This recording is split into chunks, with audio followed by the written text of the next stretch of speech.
प्रयागराज में लग रहे महाकुंभ की महिमा क्या है? कुंभ में कल्पवास और स्नान के नियम क्या हैं? आज महाकुंभ की महिमा सीरीज के पहले एपिसोड में जानते हैं शंकराचार्य स्वामी अविमुक्तेश्वरानंद और जगत गुरु रामभद्राचार्य जी से।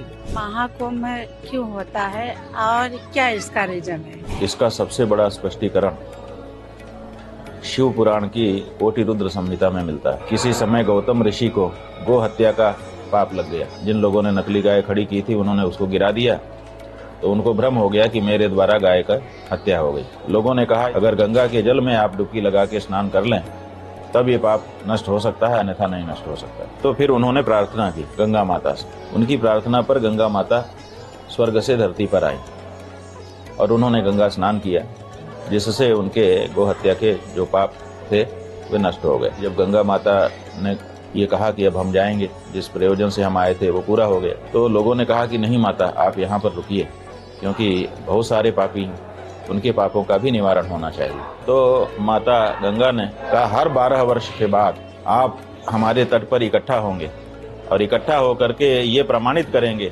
कि आपने जो वचन दिया था अभी भी आपने उसको याद रखा है।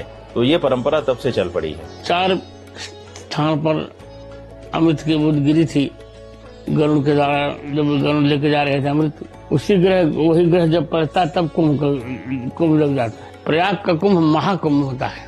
कुंभ का आध्यात्मिक और धार्मिक महत्व क्या है?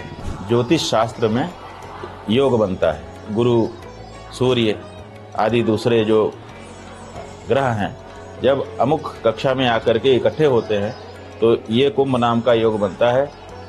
इसकी विशेषता ये है कि इस समय जो पुण्य कार्य किया जाता है वो कई गुना हो जाता है। कुंभ में अखाड़ों की क्या और